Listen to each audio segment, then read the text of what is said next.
Ladies and gentlemen, boys and girls of the YouTube world, CJ Rose is back in the building. Welcome back to the channel. It is time for our weaponized steel cage match as Jordynne Grace faced Blake Monroe. Now, at the time, I kind of had this as this could be match of the night. And at the time,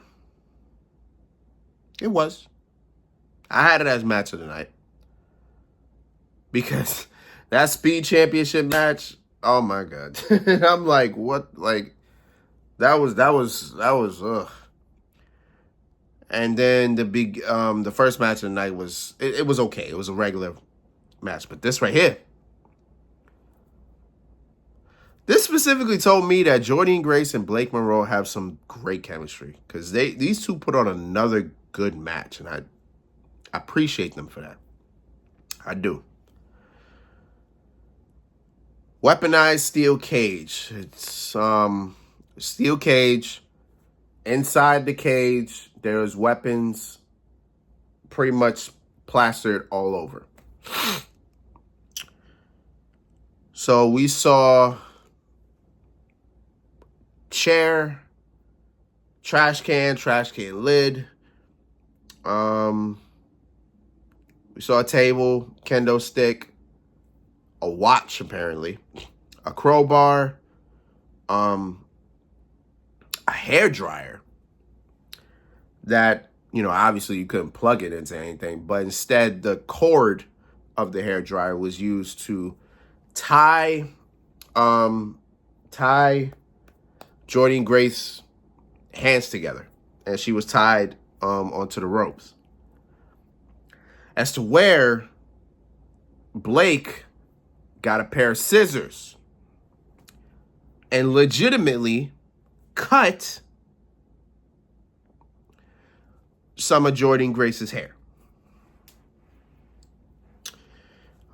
We also saw a bag of diamonds. A bag of diamonds. And Jordynne tried to slam Blake onto them, but I don't think she slammed her onto them in the way that I believe that she wanted to. We also saw a bag of powder that actually was used in the finish. I'm trying to think if that's all the weapons. That's pretty much all the weapons, really. So, yeah. So, yeah, pretty much, as I said, a pretty good match. All things considered, I think these two work tremendously together. These two put on another great match. You love to see it. So, both of them were on top of the cage, and as they were on top of the cage, it made me wonder. I was like, if they escape this cage, does the match continue?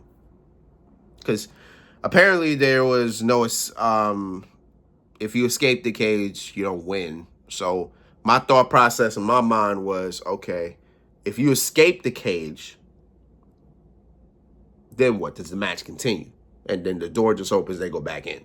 You know, that was my whole thought process. But they didn't try it, so I don't know. You know what I'm saying? But they were on top of the cage. Jordynne Grace put out a crowbar. Blake had a bag, which ended up being powder, and she, you know, blew some powder into Jordynne's eyes. And then Jordynne got off the top of the cage and then just went on top rope. Now, to me, the way Blake had it positioned, because she went on the top rope as well, and the way she had Jordynne positioned, and the table was right there, my mind was like, okay, there's two things she can go for here. A Canadian destroyer, which would be sick from the top rope to a table. That's crazy. Or a pile driver. And I'm like, that's kind of not allowed. So I don't think that's going to happen.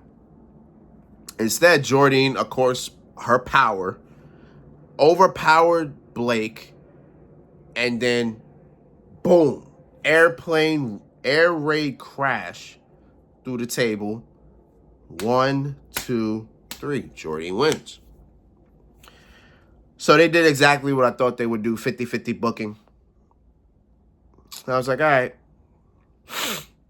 So if they have another match, I have no idea what it could be. Because a steel cage match usually is an end-all, be-all most times. So I don't know what else they can... I mean, they could have a last woman standing match, I guess. They can have that. I mean, if they want to go as far as I quit, then, you know, I'm with it. Yeah, I don't know what other matches they can have, but like those are the only two that come to my head. But I guess we'll see what exactly happens. But yeah, good match, good stuff. Next match, let's get it.